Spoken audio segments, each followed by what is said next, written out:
Vamos lá, a gente se encontra no Daf Tzadik Vav Amud Aleph, vamos acabar o Perek e a gente começar o próximo. Amaravasi, fala Ravasi pra gente o seguinte, Shonim, a gente tem uma braita, assim se estuda, Klei Heres Shiuro Bekones Mashke. Klei Heres, um Kli feito de barro, que ele está impuro, ele perde a impureza, ou seja, ele é considerado quebrado e a impureza vai embora quando ele tem um buraco do tamanho suficiente para a água entrar por esse buraco e não sair. Sair, para a água sair, precisa ser um buraquinho menor do que para poder entrar.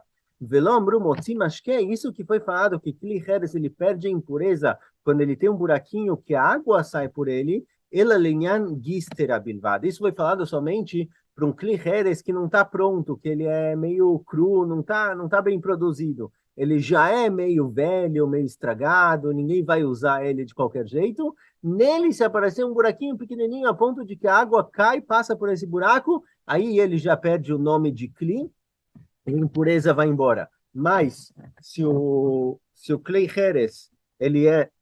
Um minutinho, pegar um pouquinho. Mas, se o Klei Heres, ele é bom, é um Kli bom, aparece nele um buraco, ele não vai perder a impureza até que seja um buraco que a água consegue entrar por ele. Maitama, por que tem essa diferença entre um Kli, um utensílio de Heres bom, normal, utilizável, e um que está velho? Amar Mazutra Bedrav Nachman, Lefish Enomrim, Ave Gistera Legistera. Por quê? Porque quando aparece um buraquinho pequenininho que a água começa a escorrer por ele, então se eu tenho um Kli normal, um Kli que eu uso ele no dia a dia, e aparece um buraquinho desse, então eu vou trazer outro pedacinho de barro e vou tampar para fazer o Kli continuar funcionando normal, sem problemas, sem vazamento. Mas um Kli de Heres que já é velho, eu já quase não uso, já está meio estragado, se lá aparece um buraquinho desses, eu já jogo fora. Então, existe diferença entre um Kli Heres utilizável e um Kli Heres velho. O Kli Heres utilizável, se aparece nele um buraquinho que a água sai por ele, eu ainda faço um conserto, só um remendo, só para ele continuar funcionando. Mas se é suficiente para a água entrar por ele, aí eu jogo fora. Mas um Kli velho, qualquer buraquinho que apareça nele, mesmo que seja só para sair a água, eu já jogo fora, por isso ele perde a turma. Amarula, fala Ula, pliga e batrei Amorav e Marava. Discutiram dois Amoraim em Marava, em Eretz Israel, Rabi Yossi Rabi Avin, Rabi Yossi Bar Zvida. Hadamar que motzi rimon, Hadamar que shoresh katan. Dois Amoraim discutiram quando um Kli de Heres perde a impureza. Quando um Kli de Heres é considerado furado, a ponto de que ele perde completamente a impureza. Rashi traz aqui, Be'ersher Zraim. Rashi traz aqui que o Ula está falando sobre o seguinte, na verdade, desculpa, ele está falando o seguinte, a gente falou que se eu tenho um Kli de Heres, um Kli feito de barro, que ele está na terra, se ele tiver um buraco que conecta ele com a terra, então os legumes que estão plantados nesse vaso não recebem impureza, mesmo que eles molhem. Mas se o Kli de Heres for separado da terra, então os legumes que estão nesse vaso, eles são considerados como se já tivessem sido tirados da terra, porque eles não estão mais ligados com o chão, e eles recebem tomar. A pergunta é se eu tenho um vasinho de barro, quando é chamado que ele é conectado com a terra e quando ele é considerado como se fosse separado. Então discutiram Rabi Yossi Rabi Avin e Rabi Yossi Bar Zvida. Um deles falou que a medida é de um rimon. Se tem um buraco do tamanho de um rimon no meu vaso de barro e ele está na terra, é considerado como se ele fosse uma coisa só com o chão. E aí os legumes que estão nele não recebem tomar, mesmo que molharam.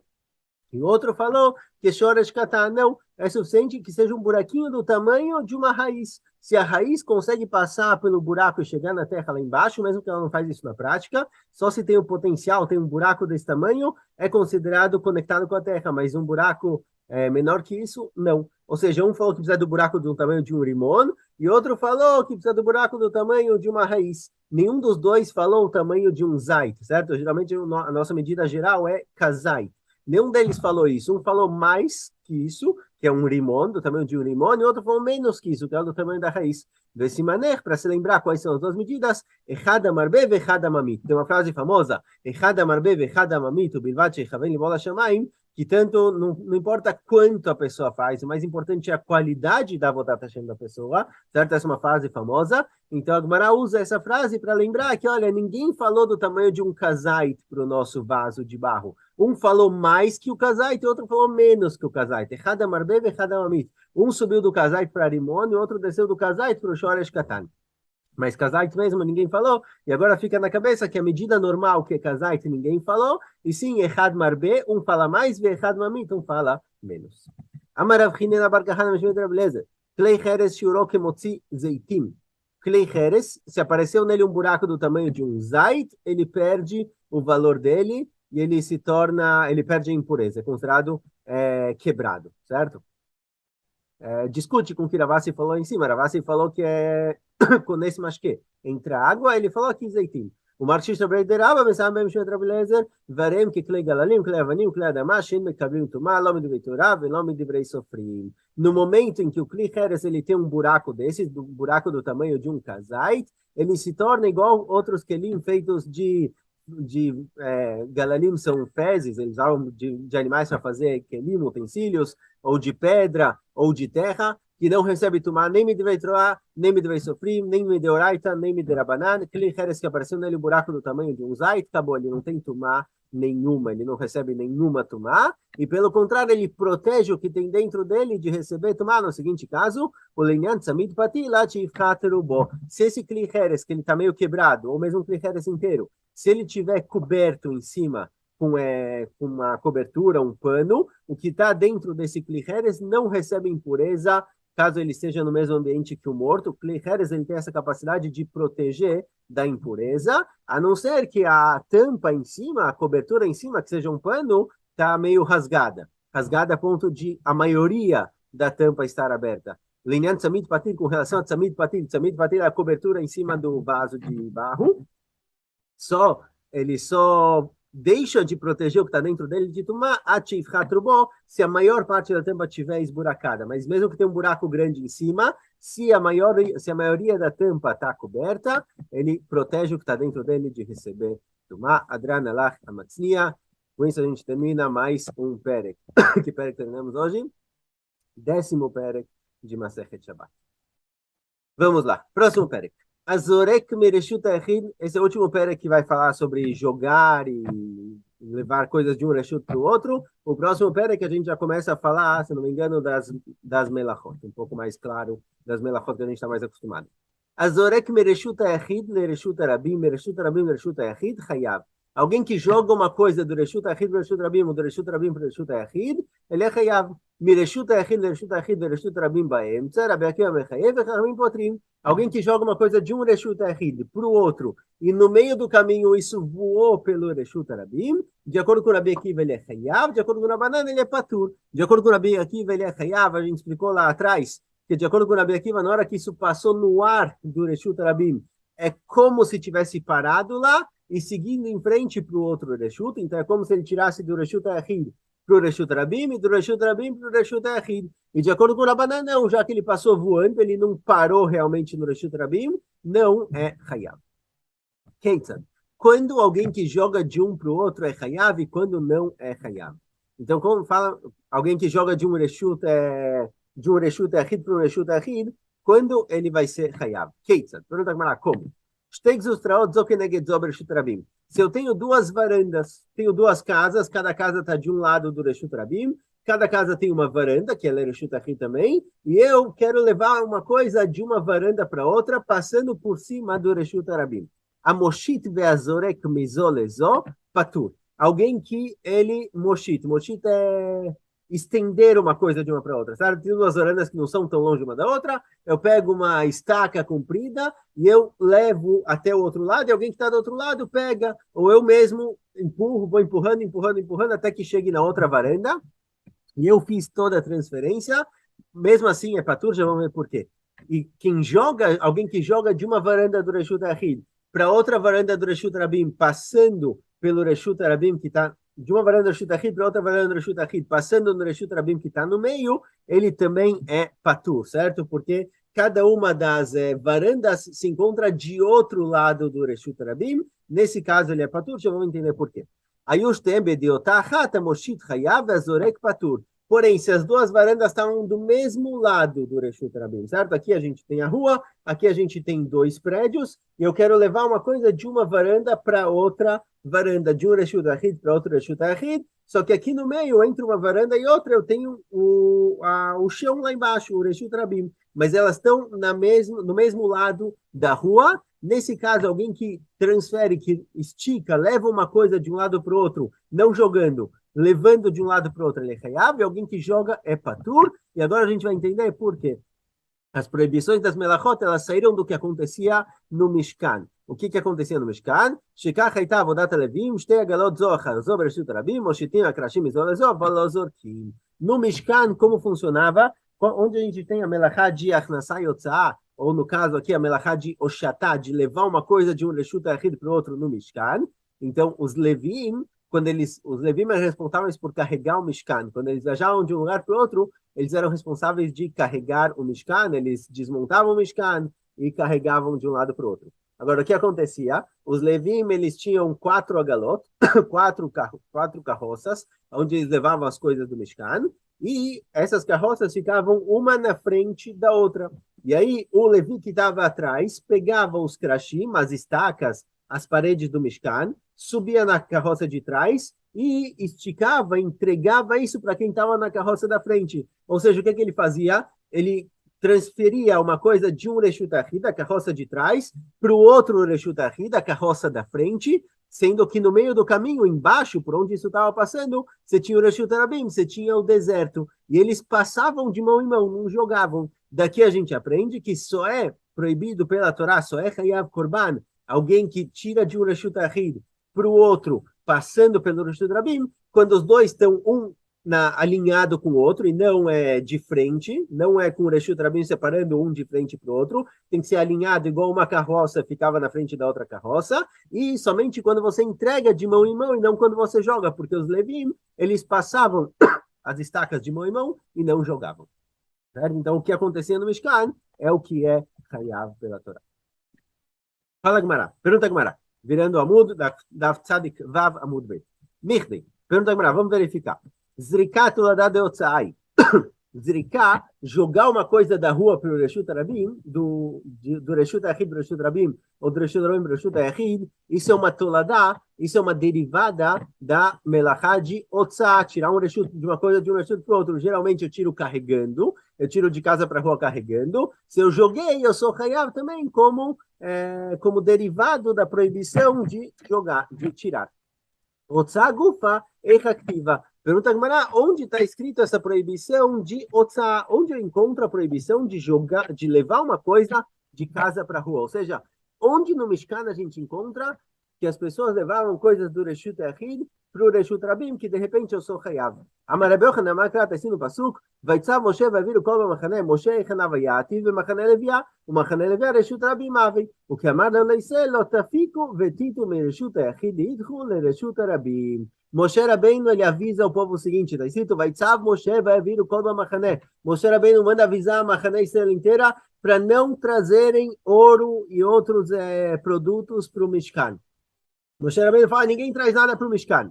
E a Gemara entende que isso foi no Shabat. Moshe Rabbeinu avisou todo mundo, pessoal, não tragam coisas para o Mishkan. Por que não podia trazer coisas para o Mishkan? O Mishkan, o Moshe Rabbeinu, ele estava na Machané Leviá. Machané Leviá é a Machané dos Levim, que ficava no centro do acampamento. As tribos acampavam em volta, 3 em cada ponta, 12 tribos. E Machané Levi, a 13ª tribo, acampava no meio. O acampamento do meio, Machané Leviá, é onde ficava o Mishkan. Então tinha o tempo todo muita gente entrando e saindo, entrando e saindo. Então a Machané dos Levim era considerada Reshut Rabim, porque muita gente passava por lá, entrava e saía. E Moshe Rabbeinu está falando para o povo o seguinte, olha, não saiam do seu acampamento, Reuven, Shimon, Yehudá, não saiam do seu acampamento para levar coisas do acampamento de vocês, que é Reshut Ahid, para o acampamento dos Levim, que é Reshut Rabim. Ou seja, Moshe Rabbeinu está falando para o povo do Shabat, é proibido vocês tirarem coisas do Reshut Ahid para o Reshut Rabim.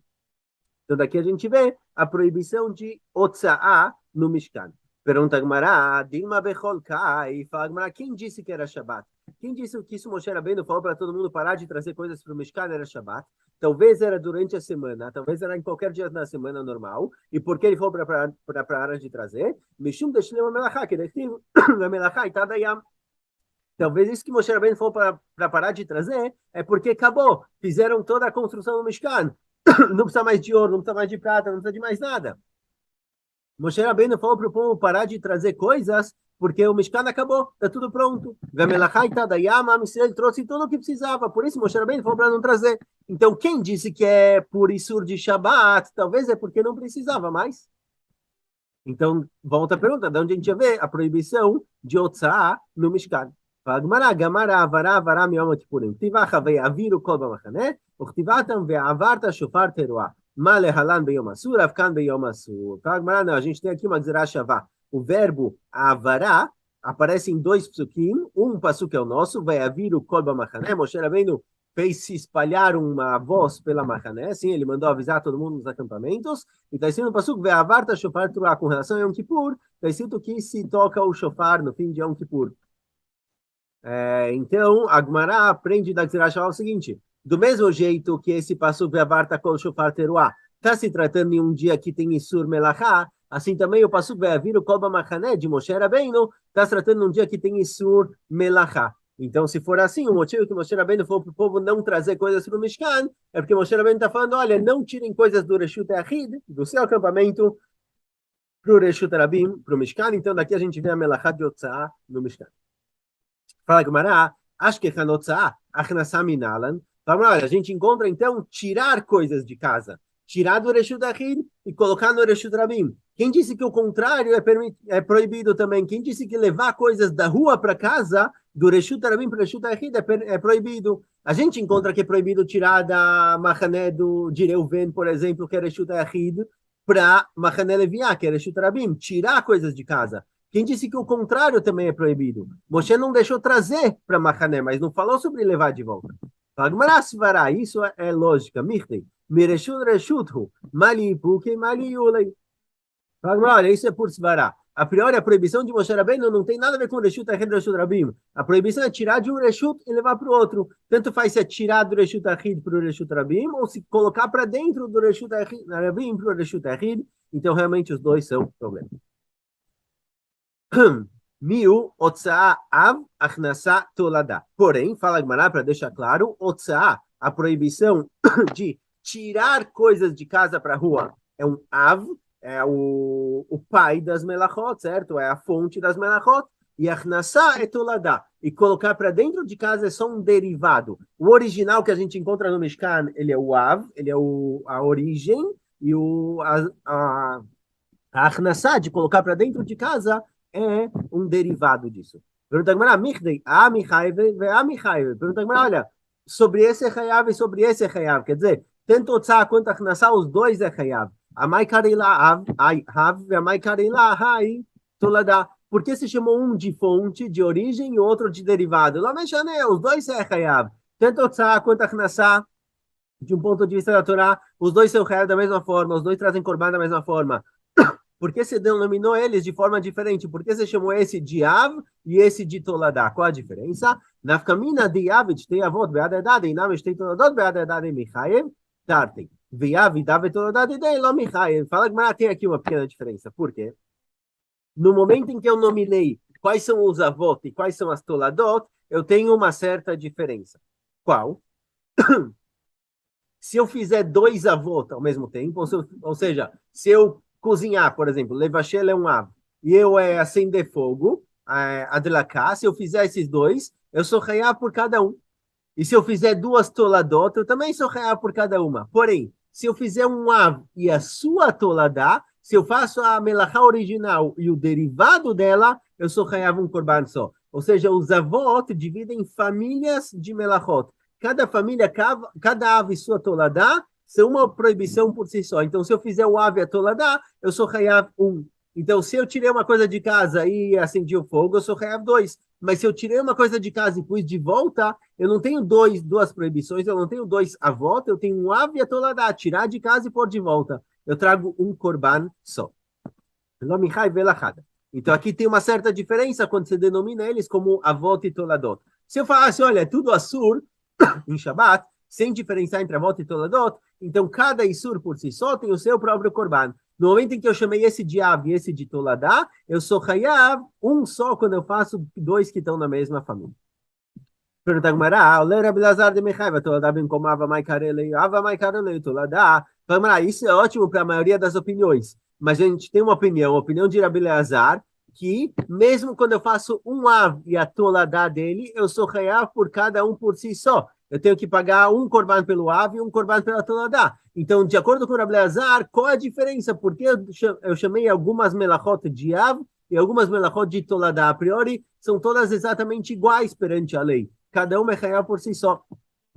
Então, mais caro lava, mais caro lá toladá. Por que se chama esse de ave, esse de toladá? Então, fala que aqui é realmente semântico. Ach de ave bamishkan chashiva karei leiav. Ach de lova bamishkan chashiva lo karei leiav. O que no Mishkan era uma melachá importante é chamado de ave. O que no Mishkan não era uma melachá importante, o bichal não era feito no Mishkan, é só uma derivada do que tinha lá, não é chamado de Av, mas é realmente puramente semântico. Eu escolhi aqueles que tinham no Mishkan para chamar de Av, os que eram importantes no Mishkan, e os que não eram, eu chamei de Toladá. E na miach dektiva karei Av, vech deloktiva karei Toladá. Ou outra explicação, o que eu encontro no Passuk, uma fonte para essa melachá, é chamado de Av, como por exemplo a gente viu com relação a tirar de Reshut Achid para Reshut Rabim, vai vir o Tzava Machané, que Moshe Rabbeinu falou para ninguém trazer nada para Machané Leviá. Então o que é trazido para dentro do Mishkan, que era tirado do Reshut Achid, do Reshut Rabim, isso está escrito no Passuk, é chamado de Av. O que não está escrito explicitamente no Passuk, o que foi aprendido por Svará, como no nosso caso, é chamado de Toladá, mas aqui também é uma questão semântica. A gente está procurando agora fonte para essas proibições.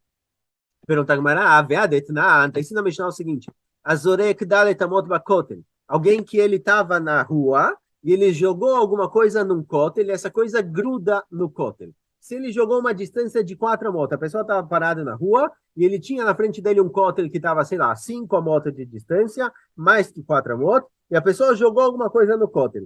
Lemala me'asarat tfachim, se isso prendeu acima de 10 tfachim do kotel, é considerado como se estivesse parado no ar. Por isso é patur. Que zorek ba'avir, é igual jogar no ar e ficou parado lá. É patur porque não chegou no Reshut Rabim. O que está acima de 10 fachim do kotel não é considerado chão, é considerado ar. Então, é patur. Lemata me'asarat fachim, que zorek ba'aretz, mas se eu joguei uma coisa no kotel, isso grudou no kotel abaixo de 10 fachim, é igual se eu tivesse jogado no chão a uma distância de 4 fachim. Vezorek ba'aretz, daletemot chayav. E se eu jogo uma coisa na rua, se eu estou na rua, eu jogo uma coisa a uma distância de 4 amot, em torno de 2 metros, eu sou hayav, certo? Quando eu levo uma, ou jogar, ou carregar também. Sim, carregar uma coisa na rua. Então, pergunta a Gmará, Zarak dalatamot b'reshurabim, minal de michayv. Pergunta a Gmará, de onde eu sei que alguém que joga uma coisa na rua 4 amot, ele é hayav? Meile tirar do Reshut Achid para o Reshut Rabim, ou do Reshut Rabim para o Reshut Achid, a gente aprendeu do Passuk de Svará. Mas de onde eu sei que se eu carrego uma coisa 4 amot no Reshut Rabim, ou eu jogo uma coisa 4 amot no Reshut Rabim, de onde eu sei que eu sou Hayav? A priori, qual é a fonte para isso no Mishkan? Onde a gente viu no Mishkan que eles ficavam carregando coisas de um lado para o outro. A gente falou lá em cima que o Mishkan é considerado Reshut Rabim, então se eu encontrar pessoas que carregavam ou jogavam coisas no Mishkan, eu vou ter a minha proibição. Carregar, é óbvio, é fácil de achar. No dia a dia, mesmo no Shabat, carregavam os corbanotos de um lado para o outro, carregavam a faca para o corban, carregavam o sangue. Então isso obviamente é hayav. Eu encontro pessoas carregando no Mishkan. Mas quem jogava coisas no Mishkan? A gente tem que encontrar pessoas que jogavam coisas no Mishkan a uma distância de 4 amot para falar que quem joga isso no Shabat é hayav, para servir de fonte. Então, pergunta, onde a gente encontra isso no Mishkan? Que as pessoas jogavam coisas uma para outra. Fala, Rabeshai, olha, as pessoas que costuravam no Mishkan você tinha yeriot, são tipo panos que serviam de tenda, que cobriam o Mishkan.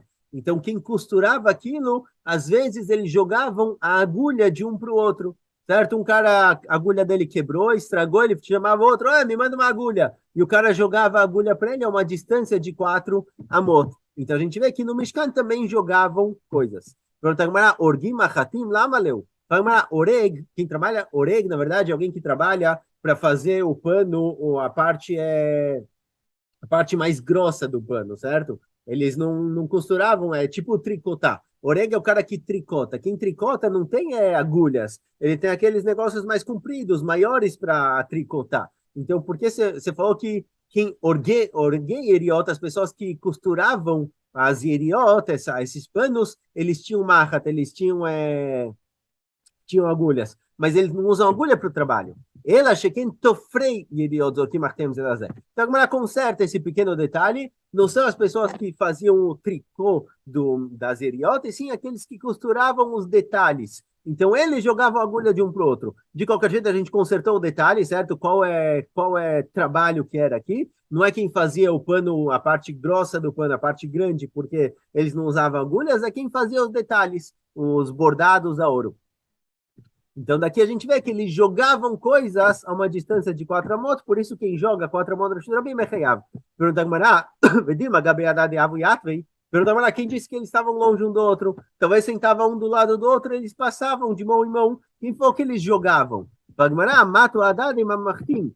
Não, se eles estivessem muito perto um do outro, então um tá lá prestando atenção no bordado, ele podia acabar machucando o amigo. Então eles sentavam um pouquinho distantes um do outro. Então se um precisava de agulha, o outro ele jogava. Então a gente encontra que eles jogavam 4 amot no Reshut Rabim, 4 amot no Mishkan. Fala, Dima Betochad Aviatre. Fala, quem disse? Talvez realmente eles não sentavam juntos um do outro, precisava jogar, mas quem disse que é uma distância de 4 amot? Talvez eles sentavam, uma pessoa sentava aqui, tinha uma amá de separação e a outra sentava do lado. Então talvez não precisava jogar, ou talvez eles jogavam um espacinho pequeno. Quem disse que a distância entre eles era de 4 amot? Então essa não pode ser a nossa fonte para a proibição de jogar a 4 amot. Ela maravriza chegando oreg e eriot zorkim buchiar baeria. Maravriza é o seguinte, não. Então a gente vai ter que voltar para o pessoal que fazia as eriot, realmente fazia a parte grossa dos panos, e como eles produziam isso? Eles tinham fios que ficavam na horizontal e eles iam jogando os fios na vertical para ir fazendo a costura. Então os fios na horizontal estavam presos e eles jogavam o fio na vertical e ia subindo e descendo. Agora ele não ia até lá em cima e descia, ele jogava e o fio descia, ele jogava e o fio descia, e assim ele ia fazendo a parte da vertical com a horizontal. Fagmará, velog do beiador, fala, espera aí, o cara que jogava esse fio lá para cima, para o fio passar pelos fios que estão na horizontal e descer, para ele poder fazer a costura, ele segurava o fio na mão dele, ele jogava uma ponta do fio, mas a outra ponta do fio continuava presa na mão dele. Isso daqui não é igual à nossa proibição de jogar coisas na rua. Responde agora, Benisca Batra. O último pedaço de fio que ele jogava, ele realmente não segurava nada na mão. No fim, ele jogava tudo. Pergunta agora, Weber com Turca, Asla, fala, mas espera aí, onde ele jogava? Ele jogava num lugar que não é passagem para ninguém. Ele jogava isso em cima da Iriá, ele jogava isso em cima do pano. Lá uma Comptur, lá não era Reshut Rabim. A gente está procurando onde no Mishkan jogavam no Reshut Rabim coisas de um lugar para o outro dentro do Reshut Rabim. E aqui você está falando de alguém que estava no Reshut Rabim e jogava num lugar lá em cima no pano que é uma Comptur. Então não serve de fonte. Ela então fala aqui não. Na verdade, a nossa fonte para essa proibição é que essas pessoas que eles faziam, que eles tricotavam o pano do Mishkan, eles jogavam esse cli que se usava para prender o fio, jogava para cima. Às vezes um deles não tinha ou estragou, ele pedia emprestado, então um jogava para o outro. Então a gente encontra que eles jogavam coisas de um para o outro no Reshut Rabim, consequentemente é proibido fazer isso no Shabbat. Pergunta Agmará, e fala, quem disse que eles estavam longe? Talvez eles estavam perto.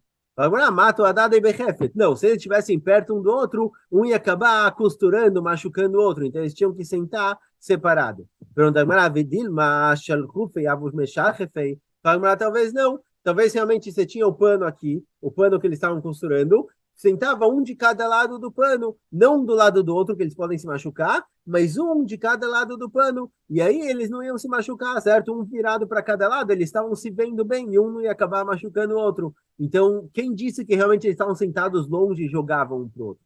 Vetu, Michel e Meadada, e mais ainda, será que eles realmente precisavam pedir emprestado? Será que um costureiro precisava pedir emprestado do outro? Vê a Tânia, está ensinando a Braita.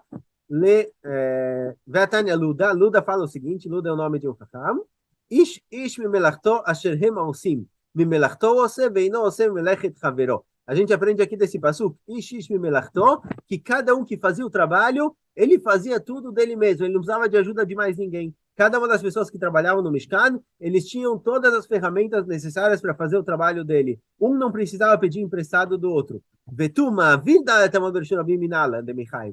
E mais ainda, tá bom, digamos que realmente eles jogavam. Então você encontra as pessoas que jogavam. Mas quem disse que alguém carregava coisas de um lado para o outro? Ela lá. Por isso a Gemara conclui que não, a proibição de transferir, transportar uma coisa no Rosh Rabim, 4 amot, ou carregando ou jogando, Gumarag mirei lá, isso daqui é uma alachá Moshe Sinai, essa é a nossa tradição de que isso é proibido e não tem realmente uma fonte de algo que acontecia no Mishkan.